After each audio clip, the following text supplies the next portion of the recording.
Yo, what is going on, guys? So, if any of you have ever wondered whether feminism was just basically a bunch of angry women looking for something to blame for the fact that things didn't go the way they wanted, well, you'd be largely right. This article today it's called "The Future is Female and She's Furious. Is Rage the Future of Feminism?" Now, I was like, I wonder what direction this is going to take. So I thought I'd just check in on that first. And I looked at the article, and Kathy Young, who's the person who wrote this, has actually written a few interesting pieces. One says, "No, sex wasn't better for women under socialism." She also talks about "discredited, the legend of mattress girl just won't go away." In case you're wondering why I'm fumbling my words, I've done a night shift of 12 hours, so I'm tired. Give me a break. Men as likely to be harassed online as women. And is Donald Trump... Okay, well, she obviously doesn't like Donald Trump, both standard for a college feminist. But look, the Canadian university student convicted of rape, but was the judge biased against men? So she's got some kind of based titles in her repertoire. So for that reason, I'm going to take this at face value and go with it. I feel like she's actually going to take an angle at someone else here. But let's get into this. In October, a few days after Brett Kavanaugh was sworn in as a Supreme Court justice, the Washington Post published one woman's account of channeling her rage into half an hour of screaming at her husband. Family violence, domestic abuse. Oh, gee, that nasty cough. Must have that COVID thing. "I announced that I hate all men and wish all men were dead," wrote retired history professor Victoria Bissell-Brown. A college professor! What a surprise! Entirely conceding despite entirely unapologetic. So she's not apologizing for anything here. Entirely unapologetic. Remember that word, unapologetic, because I got something for you at the end of this video. So don't tune out before the end. Entirely unapologetic despite conceding that her hapless spouse was one of the good men. While Brown's piece was more clickbait than commentary, it was an extreme expression of a larger cultural moment. "'Tis the season to be angry if you're a woman in America," or so we're told. The storm of sexual assault allegations that nearly derailed Kavanaugh's confirmation was just the latest reported conflagration of female fury. Now, in case you're wondering, yes, this is an older article. It's from February 2019. So it's been around for a while, but it's the first that I've really seen this pop up in the manosphere. So that's why I wanted to share it with you guys, because it's as relevant today as it was in February 2019. The Kavanaugh drama coincided with the first anniversary of the downfall of the multiply accused Hollywood quote-unquote super predator, Harvey Weinstein. But this decade's wave of feminist anger had been building for several years before that. From the May 2014 #YesAllWomen Twitter hashtag, created to express women's vulnerability to male violence, after woman hater Elliot Rodger went on a shooting and stabbing rampage in California, to the November 2016 election, in which the expected victory of America's first woman president was ignominiously, how's this pronounced? Ignominiously, it's kind of a weird word, but whatever, thwarted by a man who casually discussed grabbing women's genitals. While the female rage narrative does not represent all or even most women, there is little doubt that it taps into real problems and real frustrations. The quest for women's liberation from their traditional subjection is an essential part of the story of human freedom, and for all the tremendous strides made in the United States during the last half-century, lingering based biases and obstacles remain an unfinished business. But is rage feminism, to coin a phrase, the way forward? Or is it a dangerous detour? By the way, shout out to the Price is Right review. Says, "Yo, what's up, my man? Were you able to chat with Roma? I won't lie when I say I respect Roma saying it like it is for men's rights, but slips up about MGTOW." I'm trying to get in touch with her. I will keep you posted on that. The case for rage is made in 2 new books published almost simultaneously in the fall. Rage Becomes Her, The Power of Women's Anger by activist, another activist, surprise, surprise, activist Soraya Chemaly, and Good and Mad, The Revolutionary Power of Women's Anger by New York columnist Rebecca Traister, no doubt also a feminist and an activist. Traister's book is, despite its forays into the history of American feminism, very much of the current moment. It is dominated by the 2016 presidential race, the Women's March, and the hashtag MeToo movement. Traister believes that Donald Trump's election woke the sleeping giant of female rage at the patriarchy. Oh, the patriarchy is so scared. You know, the patriarchy that doesn't exist because women have laws that favor them and men don't. Along the way, she seems to suggest that pre-2016 feminism was a mostly cheerful kind. Really? You know what? After this video, I'm going to put a link in the description to a video that it goes for about an hour. It's about the history of feminism. Honestly, guys, every single one of you need to understand the history of, like, really understand the history of feminism. Watch this video. I swear to you, on my life, you will be blown away. You will realize how racist, sexist, and elitist feminism has been since the 1800s. It is absolutely staggering. Here we go. 2016 feminism was a mostly cheerful kind with a focus on girl power and sex positivity, aka I can fuck whoever I want and you can't hold me accountable for it or even not date me as a result. An account that airbrushes not only hashtag yes all women, but many other days of rage on feminist Twitter and on websites such as Jezebel, another left-leaning feminist website. She wants women to hold on to this anger and channel it into a struggle for revolutionary change, rather than to move on and calm down. Don't ever tell a woman to calm down, guys. It's the worst thing you'll ever do. Well, maybe not the worst thing you'll ever do, but it's pretty bad. Just, yeah, if you don't want to start a shit show, don't tell a woman to calm down when she's not calm. Calm down in defense to social expectations. And I quote, Traister says, "Our job is to stay angry, perhaps for a very long time," she warns darkly. Rage Becomes Her provides a broader context for this anger. Chemaly, the creator of that hashtag yes all women hashtag, sets out to count the ways sexist oppression continues. Well, sexist oppression occurs towards women in the form of affirmative action for women, to get those women into jobs that they don't really want to be at sometimes. You know, all of that help to get them in. I could go on. But I won't because I have an article to finish. In her view, to permeate the lives of women and girls in America, her indictment includes inequalities in school and at work, ever-present male violence, rampant and usually unpunished sexual assault. Oh, you mean like the sexual assaults by female teachers on young boys?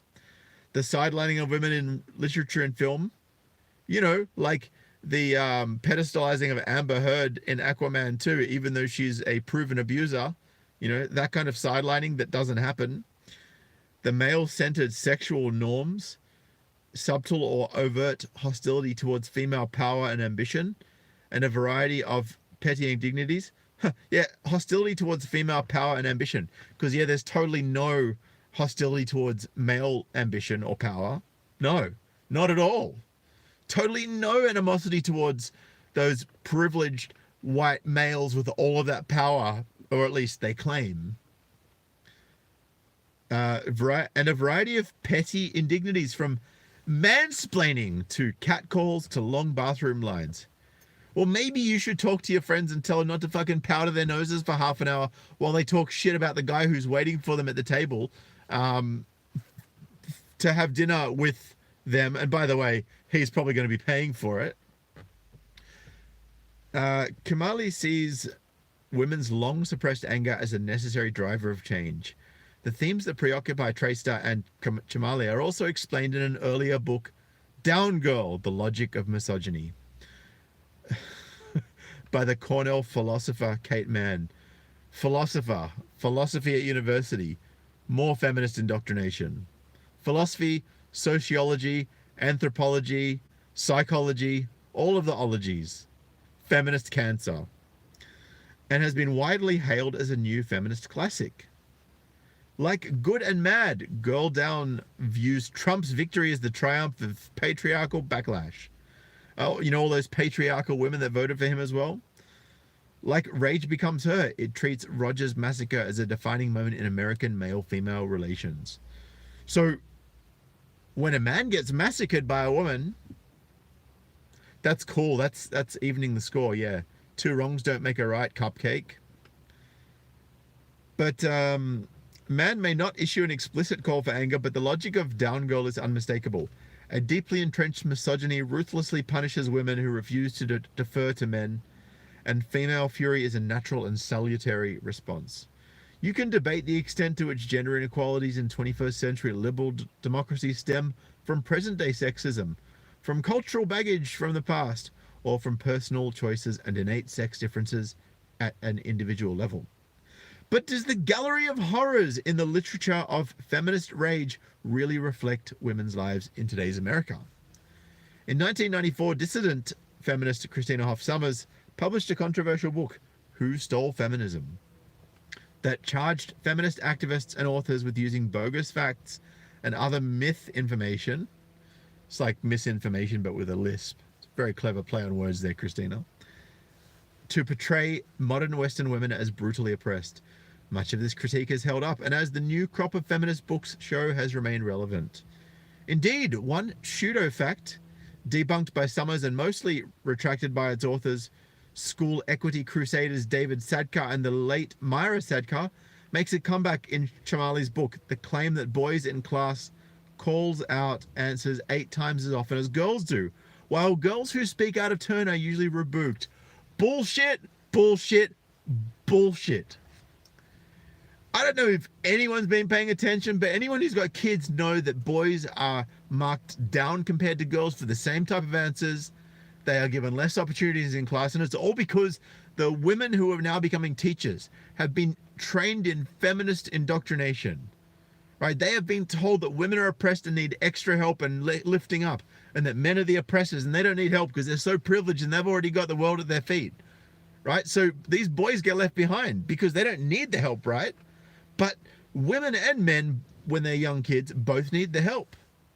So now boys are getting left without help purely because of a lie that some dumbass feminist with purple hair at university who's getting paid $400,000 a year to talk bullshit for a couple of days a week. Do you see the disconnect here?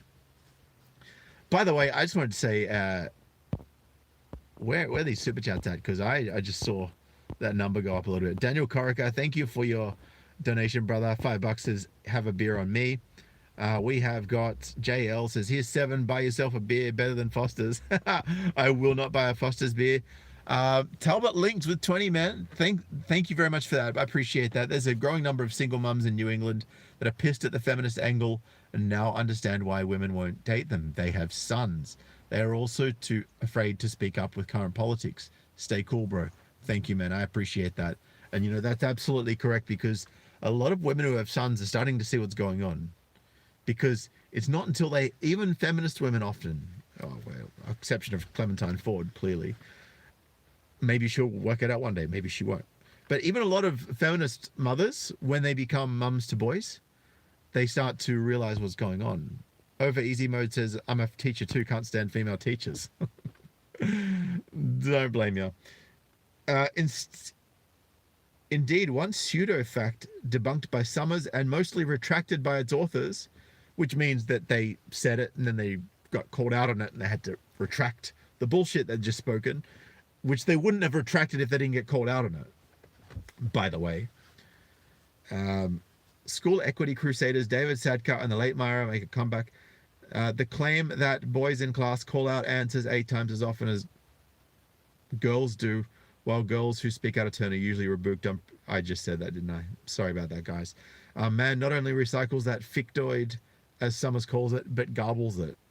There are no isolated lapses. A cursory fact check of Chamali's length endnotes reveals that many of her sources don't say what she claims they do. See, this is the feminist tactic. They will write academic pieces in line with their opinion. They will then cite sources for what they've written, but quite often the sources don't actually say what the person who cited the sources said they did. That's the problem. That's a big problem.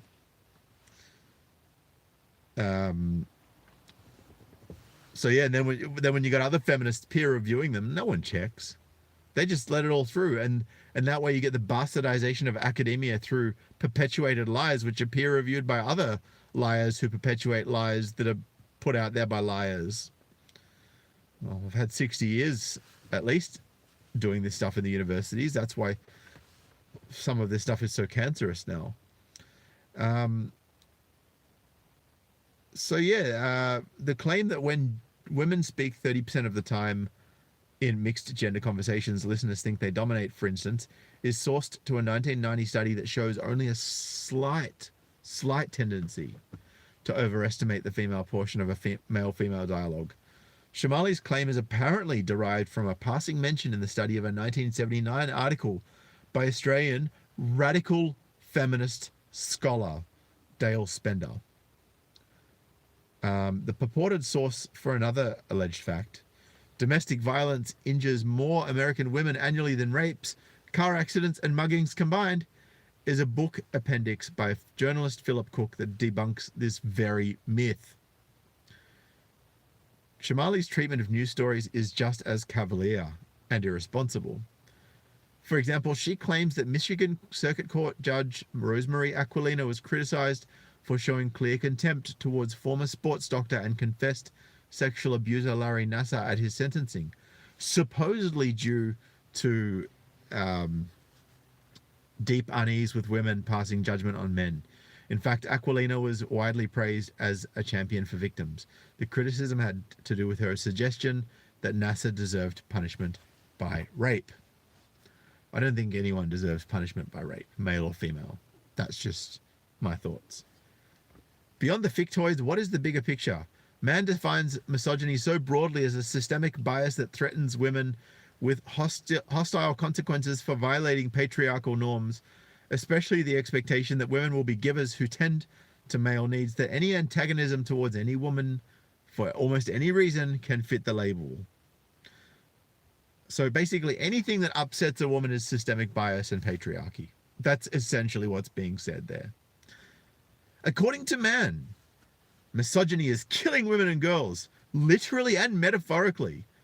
Deadly misogyny is exemplified here by Roger, a severely disturbed man who killed 2 women and 4 men and planned to cap a sorority massacre with indiscriminate slaughter in the streets. So he killed twice as many men as he killed women. So would that make it double internalized misandry or something like that? Like, that's the kind of logic that feminists use to try and shut down women that they disagree with. But also by more ordinary domestic killings. Mann also asserts that men who victimize women get disproportionate sympathy, aka himpathy. Fuck off. A word to join mansplaining on the list of atrocious feminist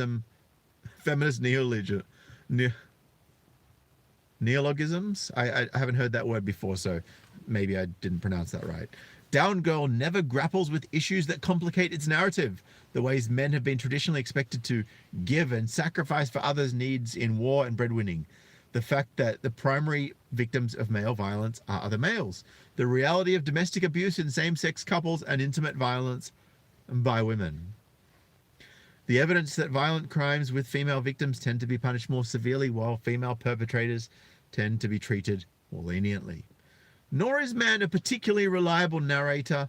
At one point, she quotes excerpts from a news story in which a woman's family refuses to blame the boyfriend, who fatally stabbed her and was later shot by police. But she leaves out a key detail. The woman was apparently unstable and prone to violence, and the man had likely acted in self-defense. The truth comes out. It always comes out in the end, most of the time. So, technically, that's not always. But you know what I mean. In all 3 books, the 2016 election looms large as an odious testament to the enduring power of patriarchy and misogyny. Yet you can loathe Trump and still question the assumption that Hillary Clinton's loss was the result of sexism. Some anti-Clinton sentiment certainly had to do with her gender. Then again, so did what enthusiasm her campaign managed to generate. Tracer, Shamali, and Mann lament the stereotypes and double standards faced by ambitious and powerful women. Yet they never mention recent research by scholars such as Deborah Jordan Brooks of Dartmouth College or Jennifer Lawless of American University, who looked at actual political campaigns in the last decade and concluded that female candidates were not held back by voter biases. So true. The central theme of the call to feminist rage is sexual victimhood, #MeToo, and the crusade against American rape culture that began a few years earlier. Few would doubt the worthiness of the cause.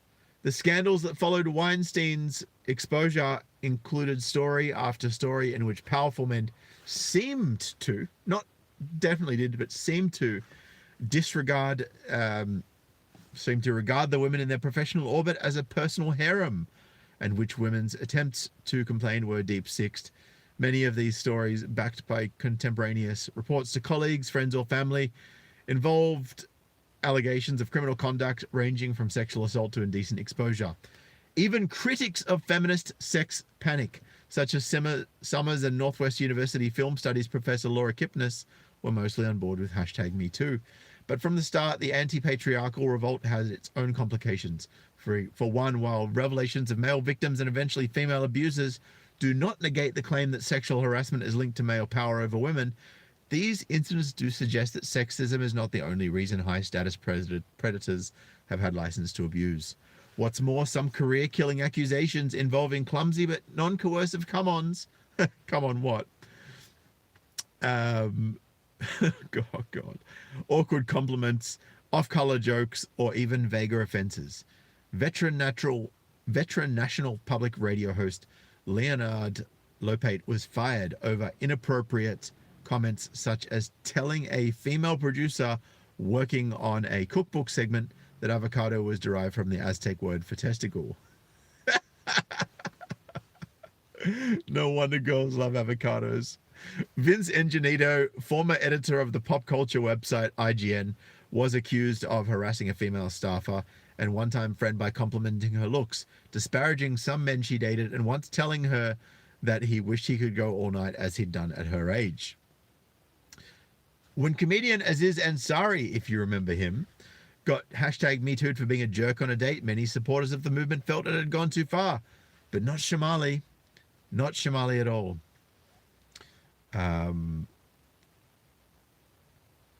Who insists that the resulting conversation was needed to challenge the tremendous power that men can wield over women in intimate encounters, even when no institutional power is involved. For both Shamali and Tracer, sexuality in the workplace is virtually always a male imposition on women, and male-female sexual dynamics under any circumstances are steeped in male entitlement and privilege. In this paradigm, female agency is virtually non-existent. So look, this goes on for a fair bit longer. And look, guys, if you really want to read all of this, you can. I'm just going to read the last paragraph because it really summarizes all this. And I think we've got a pretty good picture. Urging women to disregard warnings about the perils of rage, Tracer writes, consider that the white men in the Rust Belt are rarely told that their anger is bad for them. But aren't they? The anger of white men in the Rust Belt is commonly portrayed as an unfocused, dangerous emotion that scapegoats innocent and empowers unprincipled demagogues like Trump. The anger of privileged women is not much of an improvement. And she'd be absolutely right if she says that. By the way, I just saw a little comment. If you are a MGTOW and not wanting to get into a relationship or deal with relationship issues, should you listen to Rollo Tomasi? Look, if you want to have better relationships with someone that you're in a relationship with or future women, Rollo really gets it. And I have the same views as Rollo on a lot of stuff. He articulates things a lot better, and he's got probably a deeper knowledge than I do. But I really, as far as relationship issues go, I'm very much on the same page as him in many ways. So I do, if you are involved with women romantically in any way, Rollo has got a lot of good stuff. So shout out to Rollo. I know he's not a fan of MGTOW, but you know, that doesn't mean that I don't respect his work.